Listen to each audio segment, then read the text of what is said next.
கிறிஸ்துவுக்குள் அன்பான சகோதர சகோதரி, இயேசு கிறிஸ்துவின் நாமத்தினால் எங்களை வாழ்த்தி வரவேற்கிறேன். கர்த்தர் உங்களை ஆசீர்வதிப்பாராக. இன்றைக்குரிய வசனம் பார்த்திங்கன்னா, இன்றைய நாளுக்குரிய வசனம் யோபு 42:10. இந்த 42:10 என்ன சொல்லியிருக்கிறான்னா, யோபு தன் சிநேகிதருக்காக வேண்டுதல் செய்த போது கர்த்தர் அவன் சிறையிருப்பை மாற்றினார். யோபுவுக்கு முன்னிருந்த எல்லாவற்றை பார்க்கிலும் இரட்டத்தனையாய் கர்த்தர் அவனுக்கு தந்தருளினார். இந்த வசனத்தில் பார்த்திங்கன்னா, அவனுடைய சிறையிருப்பு மாறினது. அவனுடைய வேதனை, துக்கம், துன்பம் எல்லாம் மாறி அவன் சிநேகிதருக்காக ஜெபம் செய்த போது அது எப்படிப்பட்ட ஆசீர்வாதமாக இருந்ததுங்க? ரெட்டிப்பான ஆசீர்வாதமாக தேவன் தந்து அவனை மகிழச் செய்தார். இப்போ யோபு பார்த்திங்கன்னா சிறைவாசம் அவர் இருந்தார். சிறைவாசம் எப்படின்னா, நம்மளுடைய வாழ்க்கையில் கூட நிறைய பிரச்சனை இருக்கும். சிறைவாசம் போல் சில காரியங்கள் இருக்கும். அதெல்லாம் இப்பொழுது நமக்கு மாறும். ஏன்னா நம்ம தேவனை நோக்கி நம்ம பார்க்கும்போது நமக்கு அப்படிப்பட்ட ஆசீர்வாதத்தை தருவார். அன்பானவர்களே, நீங்கள் ஆண்டவரை நோக்கி பார்க்கும்போது யோபுவோட வாழ்க்கையில் எல்லாம் இழந்தவர் தான். ஆனாலும் தேவன் எல்லாவற்றையும் 2 மடங்காக திரும்ப கொடுத்தார். அவர் அற்புதமான தேவன். அதுபோல் யோபுவோட வாழ்க்கையில் பார்த்திங்கன்னா, அவருக்கு செல்வம் எல்லாம் போயிடுச்சு. குடும்பமும் சூழ்நிலையும் பார்த்திங்கன்னா, பிள்ளைகளும் மரித்து போனார்கள். அவருடைய உடல் நிலவும் கூட சோர்வுற்று அவர் கொப்பளங்களால் நிறைந்து அவதிப்பட்டார். அதுபோல் அவர் என்ன செய்தார்? ஒரு மனம் உடைந்து போகாமல் ஆண்டவரை நோக்கி விசுவாசத்தோடு அவர் பார்த்தார். அவர் ஒன்று மட்டும் செய்தார். அவருடைய விசுவாசம் மட்டும் அவரை விட்டு போகலை. அவருடைய விசுவாசம் இன்னும் ஆழமாக இருந்தது.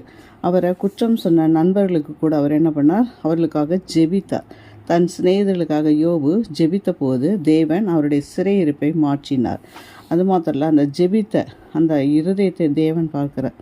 அவர் அந்த நேரத்தில் கூட எப்படிப்பட்ட ஜெபம் செய்தார்? தன் சிநேகிதருக்கு மன்னித்து கோவப்படாமல், அவங்க பேசின ஒவ்வொரு வார்த்தையும் கூட கோவப்படாமல் அவங்கள பழி வாங்காமல் அவங்கள என்ன பண்ணார்? மன்னித்து ஜெபித்த போது தேவன் யோபுவோட நிலைமையை மாற்றினார்.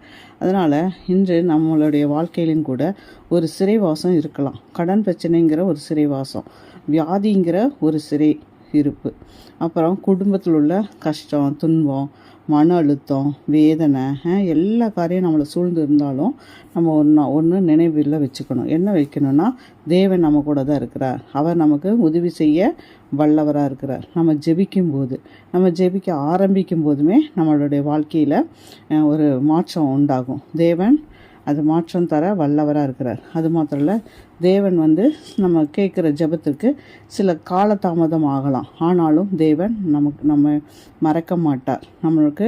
நம்மளுடைய ஜெபத்துக்கு பதில் தருகிற தேவனாக இருக்கிறார். யோபுக்கு பார்த்திங்கன்னா, அவர் எப்படிப்பட்ட ஆசீர்வாதத்தை பெற்றுக்கொண்டார்? ரெட்டிப்பான ஆசீர்வாதத்தை பெற்றுக்கொண்டார்.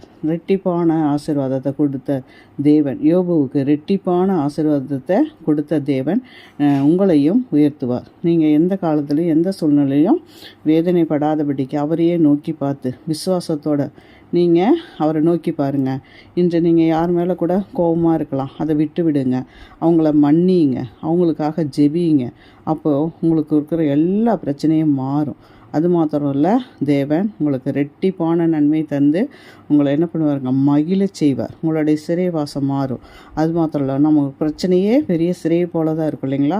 நம்ம பிறருக்காக ஜெபிக்கும்போது, நம்மளை துன்பப்படுத்தினவர்களுக்காக ஜெபிக்கும்போது தேவன் எல்லாவற்றையும் மாற்றி உங்களுக்கு ரெட்டிப்பான நன்மை தந்து உங்களை மகிழச் செய்வார். நம்ம ஜெபிக்கலாங்களா? அன்புள்ள இயேசுவே, இந்த வேலைக்கு ஆசோத்திரப்பா. இந்த நாளை கூட காண செய்தரை கொடாக்குடி நன்றி சுவாமி. ஆண்டவரே, நீர் நேற்றும் இன்றும் என்றும் மாறாதவராக இருக்கிறப்பா. ஆண்டவரே, யோபுவோட சிறையிருப்பை மாற்றின தேவனே, உம்மால கூடாதது ஒன்று இல்லைப்பா. நாங்கள் உண்மையே நோக்கி விசுவாசத்தை நாங்கள் பார்க்குறப்பா. எங்களோட எல்லா பிரச்சனையும் கூட நீர் மாற்ற வல்லவராக இருக்கீங்கப்பா.